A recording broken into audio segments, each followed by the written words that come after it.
India का political map 2026 के बाद कैसे चेंज होगा? क्या उत्तर प्रदेश और बिहार जैसे नॉर्दर्न स्टेट लोकसभा में और पावरफुल हो जाएंगे और तमिलनाडु और केरला जैसे सदर्न स्टेट की आवाज दिल्ली में कम हो जाएगी? आज के इस वीडियो में हम डिटेल में समझेंगे delimitation 2026, north versus south debate और इसका लिंक वुमेन रिजर्वेशन बिल से क्या है, और ये टॉपिक यूपीएससी प्रीलिम्स 2026 और मेंस के लिए इतना इम्पोर्टेंट क्यों है। Hello everyone, welcome to article 315 IAS. चलिए शुरू करते हैं। सबसे पहले बेसिक क्लियर करते हैं। डीलिमिटेशन का मतलब होता है इलेक्टोरल कॉन्स्टिट्यूंसी की बाउंड्रीज और उनके नंबर को रिड्रॉ करना, ताकि हर एमपी या एमएलए लगभग बराबर पॉपुलेशन को रिप्रेजेंट कर सके। डीलिमिटेशन को समझने के लिए हम लोकसभा और लेजिस्लेटिव असेंबली दोनों के पर्सपेक्टिव से एक हाइपोथेटिकल एग्जाम्पल लेते हैं। मान लीजिए ये एक स्टेट है। आज से 10 साल पहले यहाँ की जो पॉपुलेशन थी वो कम थी, तो उस टाइम पे जो यहाँ पे लोकसभा की सीट हुआ करती थी वो 12 हुआ करती थी। नए सेंसस में पता चला कि स्टेट की जो पॉपुलेशन है वो बहुत बढ़ गई है। डीलिमिटेशन कमीशन पूरे इंडिया का बैलेंस देखते हुए स्टेट की सीट को 12 से बढ़ाकर 14 कर सकता है। अब पूरे स्टेट को 14 हिस्सों में बांटा जाएगा, ताकि हर एमपी बराबर पॉपुलेशन को रिप्रेजेंट कर सके। अगर हम इसी को स्टेट लेवल पे समझे तो सपोज ये एक स्टेट है और स्टेट के अंदर मल्टीपल डिस्ट्रिक्ट्स हैं।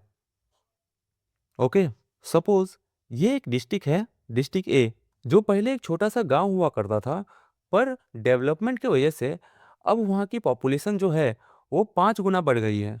अब वहाँ का एक अकेला एमएलए इतने सारे लोगों की प्रॉब्लम सॉल्व नहीं कर सकता। यही रोल आता है डीलिमिटेशन कमीशन का। डीलिमिटेशन कमीशन डिस्ट्रिक्ट ए की बाउंड्रीज को रीड्रॉ करेगा। वो पड़ोस के किसी कम पॉपुलेशन वाले एरिया से थोड़ी जमीन लेकर या फिर जिला ए को 2 हिस्सों में तोड़कर 2 अलग अलग कॉन्स्टिट्यूंसी बना देगा। इससे फायदा ये होगा, पहले वहां सिर्फ एक एमएलए बनता था, अब डीलिमिटेशन के बाद वहां 2 एमएलए की सीट हो जाएगी, जिससे एमएलए कम लोगों को रिप्रेजेंट करेगा और इससे ये हेल्प होगा कि वो लोगों की प्रॉब्लम जल्दी सॉल्व कर सके। तो ये हमने डीलिमिटेशन का बेसिक देख लिया। आई होप आपको समझ में आया होगा। चलिए आगे देखते हैं। अगर हम इसके डेफिनेशन की बात करें तो हम कह सकते हैं delimitation is the process of fixing the number and boundaries of parliamentary and assembly constituency so that each representative represent रफली an equal number of people. इसका सिंपल मतलब ये है इलेक्टोरल कॉन्स्टिट्यूंसी की बाउंड्री और उसकी नंबर को रिड्रॉ करना, ताकि हर एमपी या एमएलए लगभग बराबर पॉपुलेशन को रिप्रेजेंट करे। इसका मेन प्रिंसिपल है one person one vote one value, preventing some constituency from having far more voters and other far fewer. इसको हम एक एग्जांपल से समझ सकते हैं। जैसे किसी एक कॉन्स्टिट्यूंसी में 35 लाख वोटर्स हैं और दूसरी कॉन्स्टिट्यूंसी में 15 लाख वोटर्स हैं। ये अनफेयर है।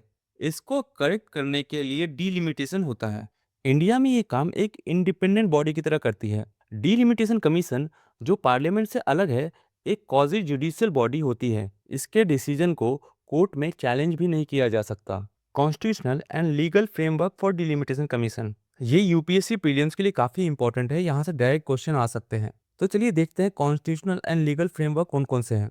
फर्स्ट है आर्टिकल 81। आर्टिकल 81 लोकसभा के मैक्सिमम स्ट्रेंथ और पॉपुलेशन सीट रेशियो को डिफाइन करता है। आइडियली हर सीट में रफली सेम पॉपुलेशन पर एमपीस होनी चाहिए। Fixes the maximum strength of Lok Sabha and require that the ratio between population and seat in different states should be as far as practicable the same. Second है article 82। Article 82 parliament को power देता है कि हर census के बाद एक delimitation act पास करे, जिसके बेसिस पे हर लोकसभा की सीट और बाउंड्रीज रीएडजस्ट होगी। After every census parliament should enact delimitation act, following which a delimitation commission readjust Lok Sabha seats. Next है article 170। Article 170 state legislative assembly के लिए वही काम करता है जो आर्टिकल 82 लोकसभा के लिए करता है, यानी हर सेंसस के बाद कॉन्स्टिट्यूएंसी को रीएडजस्ट किया जाएगा। नेक्स्ट है आर्टिकल 330 और 332। आर्टिकल 330 और 332 के अंदर एससी और एसटी के लिए रिजर्व सीट्स का प्रोपोर्शन लेटेस्ट पॉपुलेशन के हिसाब से डिसाइड होता है। ये भी डिलिमिटेशन के टाइम ही रिवाइज होता है। Okay, provide for reservation of seat for SC and STs in Lok Sabha and State Assembly, which also has to be revised during delimitation based on their latest population share. अब एक और article याद रखिए जो है article 329। Article 329 के अंदर delimitation commission के ऑर्डर को कोर्ट में चैलेंज नहीं किया जा सकता। नेक्स्ट है delimitation act. Parliament passes a delimitation act in 1952, 1962, 1972 और 2002। ओके, पार्लियामेंट ने अभी तक 4 बार डिलिमिटेशन एक्ट पास किए हैं। Then an independent delimitation commission is constituted under that act. तो अगर प्रीलिम से पूछे कि अभी तक कितने डिलिमिटेशन कमीशन बन चुके हैं तो इसका आंसर होगा 4। इतना समझ में आया? तो चलिए आगे चलते हैं। अब हम डिलिमिटेशन कमीशन के कंपोजिशन और पावर की बात करते हैं। डिलिमिटेशन कमीशन का जो चेयरपर्सन होता है वो होता है सुप्रीम कोर्ट के रिटायर्ड जज, जबकि चीफ इलेक्शन कमिश्नर इसका एक्स ऑफिसर मेंबर होता है एंड स्टेट इलेक्शन कमिश्नर भी इसका एक्स ऑफिसर मेंबर होता है। इसके जो एसोसिएट मेंबर होते हैं वो होते हैं पार्लियामेंट से और स्टेट असेंबली से। तो आपको डिलिमिटेशन कमीशन के कंपोजिशन का पता चल गया। तो आप इसको ध्यान में रखिएगा कि delimitation commission usually composed of retired supreme court जज as chairperson, chief election commissioner and state election commissioner of concerned state as ex-officio member with associate member from parliament and state assembly. It is an independent, high-powered body whose order have the force of law once published in Gazette and cannot be challenged in any court, bar on judicial review under Article 329. The Election Commission implement these new boundaries for conducting election. Neither parliament nor state legislature can modify the final order. तो ये तो बात होगी delimitation commission की composition और power की। चलिए आगे देखते हैं। अब थोड़ा टाइमलाइन समझते हैं क्योंकि यहीं से 2026 का ड्रामा शुरू होता है। फर्स्ट डिलिमिटेशन कमीशन आया था 1952 में, सेकंड आया था 1963 में, थर्ड आया था 1973 में, फोर्थ आया था 2002 में, और अब ये जो नेक्स्ट डिलिमिटेशन कमीशन आएगा वो आएगा पोस्ट 2026 के बाद। लेकिन इमरजेंसी के टाइम पे 42nd अमेंडमेंट एक्ट 1976 के थ्रू एक इम्पोर्टेंट चेंज आया। पार्लियामेंट ने बोला कि हम सीट का रीएलोकेशन 2001 तक फ्रीज कर रहे हैं ताकि जिन स्टेट ने पॉपुलेशन कंट्रोल अच्छे से किया है उनको पनिश ना किया जाए। बाद में 84 अमेंडमेंट एक्ट 2001 ने इस फ्रीज को एक्सटेंड कर दिया। अब बोला गया कि फर्स्ट सेंसस जो 2026 के बाद होगा उसके बाद ही सीट रीएलोकेशन होगा। इसका मतलब ये है कि 1971 के बाद से आज तक किसी स्टेट की लोकसभा सीट का नंबर चेंज नहीं हुआ, सिर्फ बाउंड्रीज थोड़ी सी एडजस्ट हुई है। पॉपुलेशन नॉर्थ स्टेट में काफी बढ़ गई है जबकि साउथ में रिलेटिवली कम है, लेकिन सीट फ्रीज रही। यही अब बिगेस्ट फ्लैश पॉइंट बन रहा है। फ्रीज खत्म हो रहा है after first census conducted post 2026। Covid की वजह से जो 2021 में सेंसस डिले हुआ है, गवर्नमेंट का इंडिकेशन ये है कि सेंसस लगभग 2027 तक हो जाएगा। उसके बाद पार्लियामेंट नया डिलिमिटेशन एक्ट पास करेगी और नया डिलिमिटेशन कमीशन बनेगा। बहुत सारी रिपोर्ट ये सजेस्ट कर रहे हैं कि गवर्नमेंट चाहती है कि डिलिमिटेशन 2029 लोकसभा इलेक्शन से पहले कंप्लीट हो जाए, क्योंकि 33% रिजर्वेशन फॉर वुमेन अंडर नारी शक्ति वंदन अधिनियम 128 अमेंडमेंट बिल 2023 भी लागू होगा जब ये नए सेंसस के बाद डिलिमिटेशन हो जाएगा। तो आप यहाँ पे देख सकते हैं कि जो सेंसस है वो 1 मार्च 2027 तक खत्म हो जाएगा। उसके बाद डिलिमिटेशन एक्ट लोकसभा इलेक्शन 2019 से पहले पास हो जाएगा। उसके बाद ये जो 33% रिजर्वेशन है जो वुमेन्स को देना है उसको भी इन्फोर्स किया जाएगा। तो आपको इतना समझ में आया? ये जो नारी शक्ति वंदन अधिनियम है वो आपके एग्जाम के लिए काफी इंपॉर्टेंट हो सकता है, इसको ध्यान में रखिएगा। चलिए आगे देखते हैं। अब आते हैं सबसे कंट्रोवर्शियल पार्ट पर, north south divide. Northern and central state like Bihar, Uttar Pradesh, Madhya Pradesh and Rajasthan, इनका टोटल फर्टिलिटी रेट काफी टाइम तक 2.1 से ऊपर रहा। बिहार में लगभग 3 के अराउंड था और यूपी में भी 2.4 के करीब, जबकि southern state like Kerala, Tamil Nadu, Karnataka, Andhra Pradesh and Telangana, यहाँ टोटल फर्टिलिटी रेट रफली अराउंड 1.7 से 1.8 के बीच में था, यानी रिप्लेसमेंट लेवल नीचे था। 1971 से 2011 तक यूपी बिहार जैसे स्टेट की पॉपुलेशन डबल के करीब हो गई है, जबकि सदर्न स्टेट की population approx 60 to 80% he increase हुई है। अब सिचुएशन ये है, यूपी के एमपी लगभग 30 से 31 लाख लोगों को रिप्रेजेंट करता है, जबकि कुछ सदर स्टेट में एमपी लगभग 20 से 22 लाख के आसपास लोगों को रिप्रेजेंट करता है, यानी अंडर रिप्रेजेंटेशन नॉर्थ में एंड ओवर रिप्रेजेंटेशन साउथ में।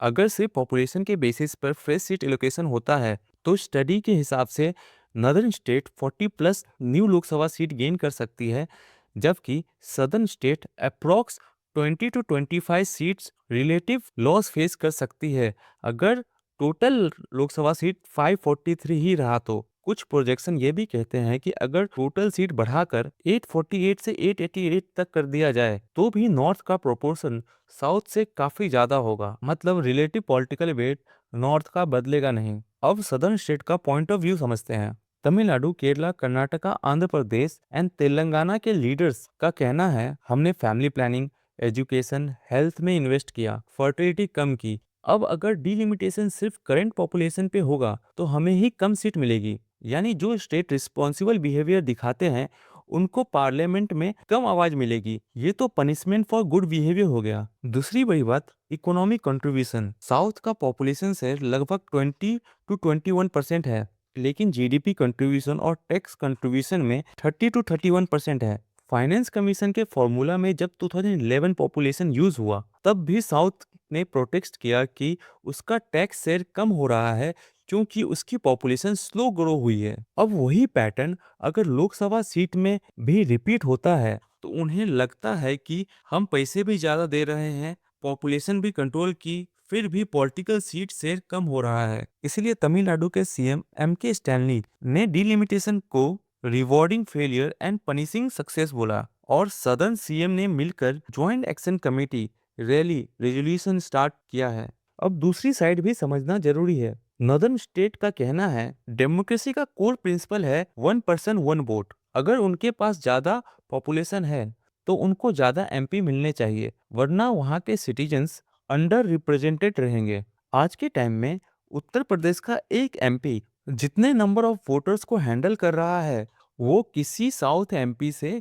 काफी ज्यादा है, वर्कलोड और रिप्रेजेंटेशन दोनों ही सेंस में। फाइनेंस कमीशन और सेंट्रल स्कीम पहले ही उनको फेवर करते हैं पॉपुलेशन के बेसिस पर, तो पॉलिटिकल रिप्रेजेंटेशन भी उसी लॉजिक से अलाइन होना चाहिए। यानी उनका आर्गुमेंट है फ्रीज को एक्सटेंड करना डेमोक्रेसी के बेसिक इक्वल रिप्रेजेंटेशन प्रिंसिपल के अगेंस्ट है। नेक्स्ट है वुमेन रिजर्वेशन एंड डिलिमिटेशन। ये एक और इम्पोर्टेंट एंगल है वुमेन रिजर्वेशन एक्ट 2023। इस बिल ने क्या कहा? इस बिल ने कहा कि लोकसभा और स्टेट असेंबली में 33% सीट वुमेन के लिए रिजर्व होगी, लेकिन रिजर्वेशन तभी लागू होगा जब नेक्स्ट सेंसस होगा, उसके बाद डिलिमिटेशन एक्सरसाइज कंप्लीट होगी। मतलब प्रैक्टिकल ग्राउंड रियलिटी ये है कि पहले सेंसस होगा, फिर डिलिमिटेशन कमीशन कॉन्स्टिट्यूंसी को रीड्रॉ करेंगे, उसके बाद फिर उन्हीं न्यू कॉन्स्टिट्यूंसी में वुमेन के लिए 33% रिजर्वेशन अप्लाई होगा। नेक्स्ट है federalism and institutional check, Lok Sabha versus Rajya Sabha. बहुत सारे स्कॉलर ये कह रहे हैं कि अगर लोकसभा में नॉर्थ का डोमिनेंस नेचुरल है पॉपुलेशन की वजह से, तो फेडरल बैलेंस राज्यसभा से आना चाहिए। Rajya Sabha theoretically council of state है, यहाँ स्टेट एज यूनिट रिप्रेजेंटेड है, ना कि सिर्फ पॉपुलेशन की बेसिस पर। कुछ प्रपोजल कह रहे हैं राज्यसभा को ज्यादा स्ट्रॉन्गर रोल दिया जाए फेडरल इशू पर, या फिर स्टेट्स के सीट इस तरह एडजस्ट किया जाए कि छोटे और सदर्न स्टेट की कलेक्टिव वॉइस पावरफुल रहे। अब देखते हैं current development. Up to March 2026 all India level पे नया डिलिमिटेशन कमीशन अभी तक नोटिफाई नहीं हुआ है, क्योंकि सेंसस भी अभी तक कंडक्ट नहीं हुआ। Southern chief minister have repeatedly rise the issue in public forum and in memorandum to the center demanding that they should not lose seat or be penalized for population control. Report indicate as emerging southern joint action platform meeting and conclave of finance minister and CM to coordinate position on both finance commission and delimitation. Union Home Minister Amit Shah and other central leaders have tried to reassure state that no state will lose seat। यानी union leader including home minister ने public statement में बोला कि किसी भी southern state की seat कम नहीं होगी, ओवरऑल हाउस साइज बढ़ेगा, लेकिन ऑफिशियल डिटेल्स का फॉर्मूला अभी तक आया नहीं है। एंड सुप्रीम कोर्ट ने 2025 में आंध्र प्रदेश एंड तेलंगाना के केस में क्लियर कर दिया था कि कि जनरल डिलिमिटेशन 2026 फ्रीज से पहले पॉसिबल नहीं है और कमीशन के ऑर्डर लार्जली जुडिशियल रिव्यू से बाहर है। ओके, तो ये हमने देखे कुछ रीसेंट डेवलपमेंट मार्च 2026 तक। चलिए आप कुछ ऐसे फैक्ट्स देखते हैं जिसका प्री में आने के चांसेस बहुत ज़्यादा है। तो ये कुछ हाई एल्ड फैक्ट्स है जो प्रीलिम्स के लिए काफ़ी ज़्यादा इंपॉर्टेंट है। जैसे अभी तक टोटल कितने डिलिमिटेशन कमीशन बने हैं, number of delimitation commission so far. तो अभी तक टोटल 4 डिलिमिटेशन कमीशन बने हैं, 1952 में, 1963 में, 1973 में और 2002 में। एंड की आर्टिकल कौन कौन से हैं, वो है article 81, article 82, article 170, article 330, article 332, article 327, article 329। इन सब आर्टिकल्स को हमने वीडियोस में डिटेल से कवर किया है। प्लस आप इसको लिंक कर सकते हैं आर्टिकल 55 के साथ, जो है प्रेसिडेंशियल इलेक्शन के बारे में। थर्ड पॉइंट है अमेंडमेंट एंड फ्रीज। तो फर्स्ट है 42nd अमेंडमेंट एक्ट जो हुआ था 1976 में। इसमें फर्स्ट फ्रीज हुआ था टिल 2001 सेंसस तक। सेकेंड है 84th अमेंडमेंट एक्ट 2001, जिसमें फ्रीज को एक्सटेंड कर दिया था कब तक के लिए, फर्स्ट सेंसस आफ्टर 2026 तक के लिए। डिलिमिटेशन का डेफिनेशन क्या है, process of readjusting the number and boundaries of constituency based on latest census to ensure equal representation. Women reservation के लिए क्या बिल आया है, वुमेन को 33% रिजर्वेशन दिया गया है अंडर 128 अमेंडमेंट 2023। और ये कब से इंप्लीमेंट हो गया, to be implemented only after post 2026 census based delimitation likely from 2029 election. तो ये कुछ इंपॉर्टेंट फैक्ट्स है जिसको आप याद रखिएगा, यहाँ से प्रीलिम्स में डायरेक्टली क्वेश्चंस आ सकते हैं। तो आज के लिए बस इतना ही। अगर आपको ये वीडियो अच्छा लगा हो तो चैनल को सब्सक्राइब कीजिए, वीडियो को लाइक कीजिए और इस वीडियो का पीडीएफ आपको हमारे टेलीग्राम चैनल पे मिल जाएगा, लिंक डिस्क्रिप्शन में है, वहाँ से आप टेलीग्राम चैनल जरूर ज्वाइन कीजिए। आज के लिए बस इतना ही। Thank you so much.